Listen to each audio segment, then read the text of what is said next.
नमस्कार विद्यार्थी पालक मित्रांनो, आपल्या सर्वांचं स्वागत आहे विजन करिअर काउन्सिलिंग मध्ये. मी योगेश्वर गुट्टे, आपला एज्युकेशन आणि करिअर मेंटर. तर महाराष्ट्र राज्य मंडळानं 12वीच्या निकालानंतर IIT NIT प्रवेशास पात्र होण्यासाठी जे काही टॉप 20% जाहीर केलेले आहेत, ते जाहीर केलेल्या पर्सेंटाईल मध्ये आपल्याला काही चुका आढळत आहेत, काही दुरुस्तीची गरज त्यामध्ये दिसते. तर नेमकं त्यांनी काय चुका केलेल्या आहेत आणि त्याच्यामध्ये काय दुरुस्ती केली पाहिजे ह्याबद्दलची सविस्तर माहिती, डिटेल चर्चा करण्यासाठी मी हा व्हिडिओ बनवतो आहे. महाराष्ट्रातील तमाम विद्यार्थी, पालक, टीचर, शिक्षक आणि सगळ्यांनी हा व्हिडिओ बघणं गरजेचं आहे. ह्याच्यामधनं जी काही माहिती तुम्हाला समजते आणि पटते, त्या माहितीच्या आधारे आपण शासनाकडे आणि न्यायालयाकडे याबद्दल न्याय मागणं अत्यंत गरजेचं आहे.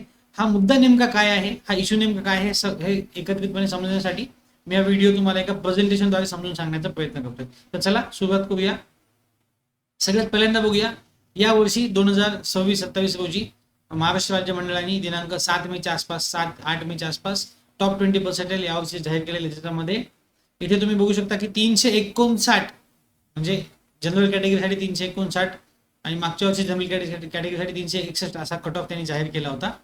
परंतु आपल्याला इथे दिसते की ओबीसी कॅटेगरीचा कट ऑफ हा जनरल पेक्षा जास्त. त्याचं सिंपल जर एक मिनिंग बघितलं तर आपल्या राज्य मंडळाने काय केले, 359 पेक्षा जास्त मार्क पडणाऱ्या सर्व विद्यार्थ्यांना, ज्याच्यामध्ये सर्व कॅटेगरीचे विद्यार्थी आले, त्या सर्व विद्यार्थ्यांना IIT NIT प्रवेशास पात्र केला आहे. परंतु ती ओबीसी मध्ये 367 पुढच्या मुलांना पात्र केलेला आहे. आता यामध्ये काय झालं, हा कट ऑफ ओबीसीचा कट ऑफ ओपन पेक्षा जास्त जाहीर केल्यामुळे ज्या विद्यार्थ्यांना 366, 65, 64, 62, 63, 61, 60, 59 एवढे मार्क आहेत, ओबीसीचे विद्यार्थी ह्या अशा जाहीर केलेल्या कट ऑफ मुळे ती मुलं अपात्र झालेली आहेत. ह्या जाहीर केलेल्या कट ऑफ मुळे त्यांना IIT ला ऍडमिशन मिळत नाही, NIT ला ऍडमिशन मिळत नाही. तेव्हा आता राज्य मंडळाने नेमकं काय चूक केली, असा कट ऑफ काय जाहीर केला किंवा सोपं असं नाही करायला पाहिजे. इथे आपण बघू शकतो की 359 वरच्या सर्व विद्यार्थ्यांना, ज्याच्यामध्ये ओबीसी, SC, ST, EWS सगळे विद्यार्थी त्याच्यामध्ये आले, तर 359 वरचे जर सर्व विद्यार्थी पात्र असतील तर इथे हा कट ऑफ देखील 359 येणं अपेक्षित आहे. ऍटलिस्ट तो 359 येणं अपेक्षित आहे. आता त्यामध्ये अजून काय काय असू शकतं हे आपण या व्हिडिओमध्ये पाहणार आहोत. 359 तर ही चूक तर दुरुस्त करायलाच पाहिजे, पण ऍक्च्युअली कट ऑफ कसा मोजला पाहिजे हे आपण या व्हिडिओमध्ये डिटेलपणे पाहणार आहोत. तर बघा, सगळ्यात पहिल्यांदा टॉप 20% कॅटेगरी कट ऑफ म्हणजे काय. टॉप 20% कॅटेगरी कट ऑफ म्हणजे कॅटेगरी वाईज टॉप 20 मुलांची यादी तुम्हाला द्यायची असते. ओके, म्हणजे समजा फॉर एक्झाम्पल आता इथे आपण बघूया, सपोज एक सिंपल एक्झाम्पल आपण इथे बघूया की 1000 मुलांनी जर एक्झाम दिली असेल, जनरल कॅटेगरीमध्ये 1000 मुलांनी एक्झाम दिली, म्हणजे ओव्हरऑल जनरल कॅटेगरी म्हणजे त्यात सगळेच मुलं आले, ओपन, ओबीसी, SC, ST सगळेच मुलं आले. जर 1000 मुलांनी एक्झाम दिली असेल, त्यातलं टॉप 20 म्हणजे पहिले टॉप 20 मुलं किती कसे काढायचे, 1000चे 20% काढायचे, म्हणजे पहिले 200 विद्यार्थी. तर 1000 मुलांना आपण उतरत्या क्रमाने, म्हणजे सगळ्याला जास्त मार्क आहे त्याला जास्त, त्यानंतर जसे जसे मार्क्स कमी होतात त्यांना तसं असे डिसेंडिंग ऑर्डर मध्ये आपण तयार करून घ्यायचं. त्यानंतर 200वा मुलगा, 20%ला म्हणजे 200वा मुलगा, तर 200वा मुलाला जे काही मार्क आले असतील त्याला आपण टॉप 20% 1000 मुलांपैकी जाहीर करायचं. इथे तुम्हाला दिसेल की आपण एक्झाम्पल मध्ये बघतोय की 200 मुलाला सपोज 100 पैकी 72 मार्क आहेत, तर ते 72 मार्क म्हणजे टॉप 20% जाहीर करण्यात येतात. आता टॉप 20% जनरल कॅटेगरी 72 म्हणजे ज्या कुण्या विद्यार्थ्याला 72 पेक्षा जास्त मार्क आहेत तो क्वालिफाय असतो, ज्याला 72 पेक्षा कमी आहे तो क्वालिफाय नसतो. ओके, एक सिंपल एक्झाम्पल आहे. आता आपले राज्य मंडळ नेमकं काय करते, हा व्हिडिओ राज्य मंडळासाठी देखील आहे. आपलं राज्य मंडळ नेमकं काय करते, आता आपल्याकडे राज्य मंडळाकडून आलेली अंदाजी कॅटेगरी जी आपल्याकडे आलेली आहे ती आपण इथे बघतोय. ओके, आपल्या राज्य मंडळाकडे 6 लाख पास झालेले, जवळपास 6 लाख विद्यार्थी पास झालेले आहेत जनरल कॅटेगरीमध्ये. आता जनरल मध्ये म्हणजे सर्व एकंदर जे विद्यार्थी पास झालेले आहेत त्यांचं टोटल प्रमाण 6 लाख आपल्याकडे आलेलं आहे. 6 लाख विद्यार्थी ओव्हरऑल महाराष्ट्रामध्ये 12वी सायन्स मध्ये पास झालेले आहेत. आता 6 लाखाचे ओव्हरऑल टॉप 20% कसे काढायचे, तर बघा, पहिल्यांदा 6 लाखाचं टॉप 20 म्हणजे 1,20,000 तुम्ही पकडायचं. इथे मला कॉमा देण्यामध्ये चुकलेलं आहे, पण 1,20,000 मुलाचे जे मार्क्स असतील ते तुम्ही कट ऑफ मार्क म्हणून जाहीर करायचे. तर आपण काय केलं, आता राज्य मंडळाने काय केलं, आपल्या 6 लाख मुलांना उतरत्या क्रमाने ज्या सगळ्यात जास्त मार्क आहे त्याला वर, ज्याला कमी मार्क आहे त्याला खाली, असे पास झालेल्या विद्यार्थ्यांचं रँकिंग त्यांनी करून घेतलं. आता त्यांनी काय केलं, यात जसं 6 लाखाला 20% म्हणजे 1,20,000 विद्यार्थ्याचे मार्क्स त्यांनी कट ऑफला नोट केले, ते म्हणजे 359 मार्क्स आहेत.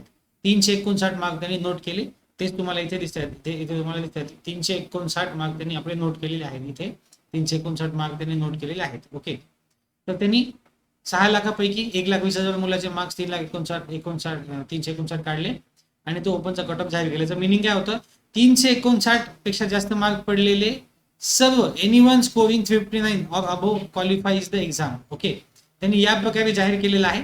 आणि ज्याला 359 पेक्षा कमी कट ऑफ म्हणजे कमी मार्क्स आलेले असतील त्यांना त्यांनी क्वालिफाय केलेलं नाही. हे जनरल कॅटेगरीसाठी आणि सर्व विद्यार्थ्यांसाठी हे सगळं मान्य आहे.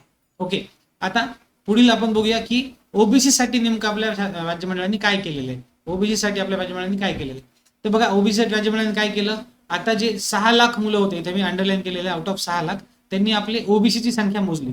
त्यामध्ये जवळपास 2,80,000 मुलं त्यांना ओबीसी मध्ये आढळले. आता त्यांनी काय केलं, ह्या ओबीसीची एक लिस्ट काढली, जशी जनरलची लिस्ट काढली होती तशी ओबीसीची लिस्ट काढली. आणि त्या 2,80,000 मधलं 20% म्हणजे 56,000वा मुलगा, 56,000वा कॅन्डिडेट. तर त्यांनी काय केलं, ह्या 2,80,000 आधी एका खाली एक उतरत्या क्रमाने लिस्ट काढली. त्यामध्ये 56,000च्या मुलाचे त्यांनी मार्क कट ऑफ नोट केले. ते मार्क्स निघाले 367. ओके, आता यामध्ये काय आहे, पहिल्या 6 लाखामध्ये जे 1,20,000 मुलगा होता आणि ह्या 2,80,000 मध्ये हा 56,000 मुलगा आहे. मार्क जर आपण बघितले आणि ह्या दोन्ही याद्या जर बघितल्या तर हा 367 मार्क्स वाला मुलगा पहिल्या 1,20,000च्या आतच येतो. तर तरी पण बघा, इथे आपण बघूया की त्यांनी हा कट ऑफ जो आहे त्याचा कॅल्क्युलेट केला. 367 मार्क त्यांना त्या 56,000 मुलाचे सापडले. पण जसं आपण इथे बघितलंय की जनरल कॅटेगरीसाठी 359 पडले पेक्षा जास्त मार्क पडलेले सर्व विद्यार्थी पात्र आहेत.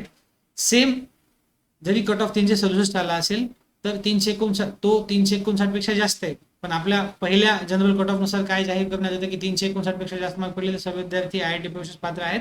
तेव्हा ओबीसी देखील त्या सर्व विद्यार्थ्यांमध्ये येतात. तेव्हा ओबीसीचा कट ऑफ देखील 359 जाहीर करायला पाहिजे. पण mistakenly our board declare it as 367. आपल्या बोर्डाने चुकून फक्त जे आला तो कट ऑफ जाहीर करायचा, त्याच्यावर काही विचार न करता त्यांनी हा कट ऑफ असा 367 जाहीर केलेला आहे. जे की जनरलचा कट ऑफ 359 आहे. तर ओबीसीचा कट ऑफ जरी कॅल्क्युलेट करताना जास्त आला असेल तरी तो, जसं आपण सर्व विद्यार्थ्यांना 359 वरच्या पात्र केलेलं, तर ओबीसीना देखील आपण त्यात पात्र केलं पाहिजे. ही एक चूक राज्यमंडळाने केली. आता ही चूक आपण ह्याला जरी नॉर्मलाइज केलं, आता ह्या 367 जरी आपण 359 केलं तरी देखील हा ओबीसी नो किंवा सर्व रिझर्व्ह कॅटेगरीच्या विद्यार्थ्यांना झालेला अन्यायच आहे. तो आपल्याला कसा झाला समजून घ्यायचंय की आता बघा, आपल्या राज्यमंडळाने कसं कॅल्क्युलेट केलं हे ते आपण बघितलं. कसं कॅल्क्युलेट करायला पाहिजे, कशी संविधानिक पद्धतीने कसं मोजणी केली पाहिजे ते आपण बघूया की आपल्याकडे ज्या ॲक्युरेट मोर करेक्ट मेथड काय आहे. सगळ्यात पहिल्यांदा आपण बघितलं, राज्यमंडळाकडे 6 लाख विद्यार्थी आहेत. त्यातले त्यांनी ओपन कॅटेगरीतनं क्वालिफाय करण्यासाठी 1.2 म्हणजे 1.2 लाख विद्यार्थी त्यांनी ओपन मधनं क्वालिफाय केले. आता कॅटेगरीचे कट ऑफ काढण्यासाठी जेव्हा कॅल्क्युलेशन करायचे असतात तेव्हा 6 लाख मधनं जेव्हा ओपनचे मुलं पूर्ण, आता या 1.2 लाख मध्ये सर्व रिझर्व्ह कॅटेगरीचे विद्यार्थी होते, पण त्या सगळ्यांनी ओपन मधनं क्वालिफाय केलेलं आहे. तेव्हा संविधानिक पद्धतीने जर आपण मोजलं तर 1,20,000 मधले सर्व मुलं ओपन मधनं क्वालिफाय झालेले आहेत. तेव्हा कॅटेगरीची मोजणी करताना ही संख्या आता मोजायला नाही पाहिजे.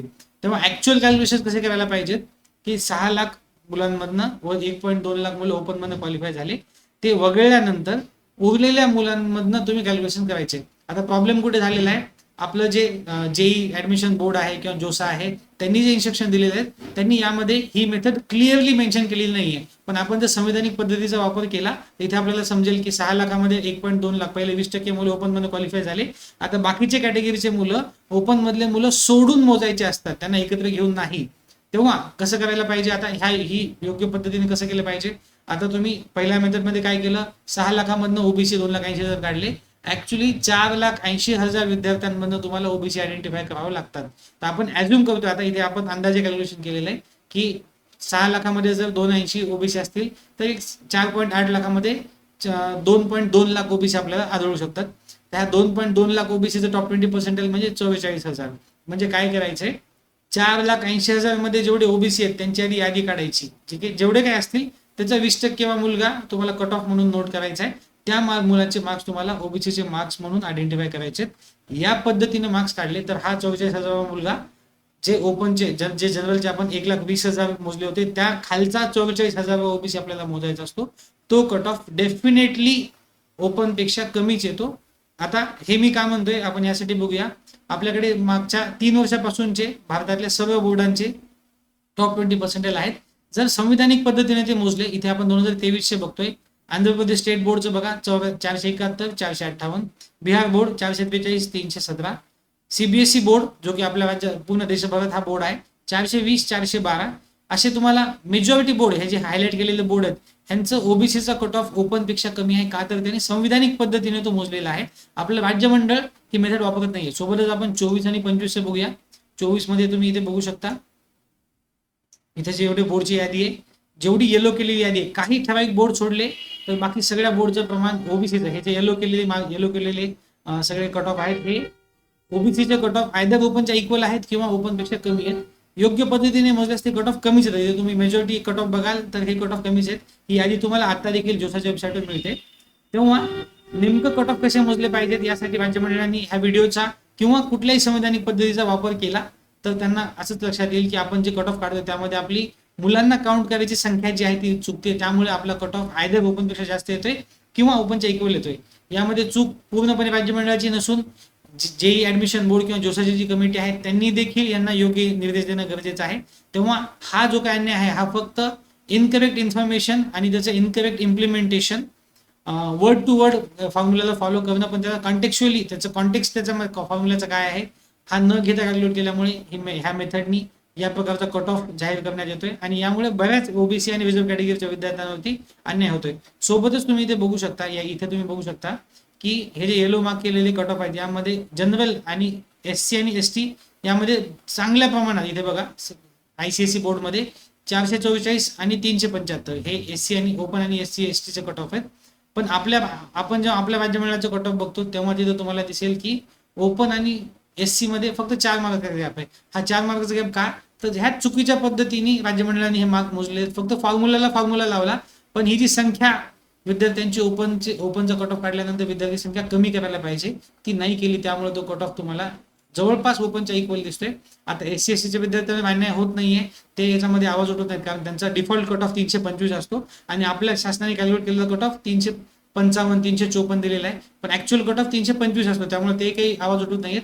पण ओबीसी आणि ईडब्ल्यूएस दोन्ही प्रकारच्या विद्यार्थ्यांमध्ये हा कट ऑफ या पद्धतीने मोजल्यामुळे अन्याय होतोय. ईडब्ल्यूएस बद्दल बोलायचं झालं तर ईडब्ल्यूएस कॅटेगरीची एक्झॅक्ट मुलांची संख्या शासनाला माहित नाहीये, तेव्हा तो कट ऑफ ओपनच्या इक्वल न मोजता तो ओबीसीच्या इक्वल दिला पाहिजे जर तुम्हाला तसा द्यायचा असेल तर. पण ऍक्च्युअली संविधानिक पद्धतीने मोजून ईडब्ल्यूएस ची संख्या माहिती करूनच तो कट ऑफ आपण जाहीर केला पाहिजे. ही ऍक्च्युअली कट ऑफ देण्याची करेक्ट मेथड आहे. बहुतांशी बोर्डनी ईडब्ल्यूएसचा कट ऑफ ओपन इतका दिलेला आहे. आता आपला सध्याचा मेन मुद्दा आहे ओबीसीचा कट ऑफ ओपनपेक्षा जास्त येता कामा नये आणि तो योग्य पद्धतीने मोजल्यास तो ओपनच्या खालीच येतो. त्याची योग्य पद्धत मोर करेक्ट मेथड इथे मी दिलेली आहे. ही मेथड संविधानिक तत्वांचा वापर करून काढलेली आहे. राज्य मंडळांना विनंती आहे, सर्व शिक्षक विद्यार्थी पालकांना विनंती आहे, त्यांनी हा व्हिडिओ जास्तीत जास्त विद्यार्थी पालक शिक्षक आणि राज्य मंडळापर्यंत पोहोचावा जेणेकरून त्यांना ही मेथड समजेल आणि लवकरात लवकर त्यामध्ये दुरुस्ती करण्यात येईल. आता बाकी कॅटेगरीसाठी काय करायचंय, हीच मेथड तुम्हाला अप्लाय करायची आहे.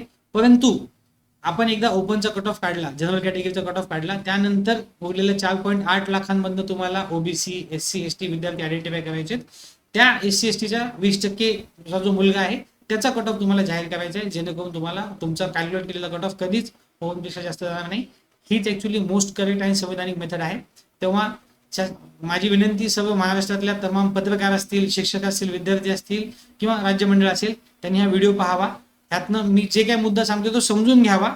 ह्याचं तथ्य तुम्ही संविधानिक पद्धतीने किंवा शिक्षण तज्ञ असेल त्यांच्याकडे चर्चा करून याचे तथ्य पडताळावं आणि त्यानंतर आपला कट ऑफ या पद्धतीने जाहीर मोजून आणि मग जाहीर करावा जेणेकरून ओबीसी किंवा कुठल्याच विद्यार्थ्यावरती अन्याय होणार नाही. तर ही झाली राज्य मंडळांनी टॉप 20% कट ऑफ कसा काढायला पाहिजे आणि कसा चुकीचा काढलेला याबद्दलची माहिती.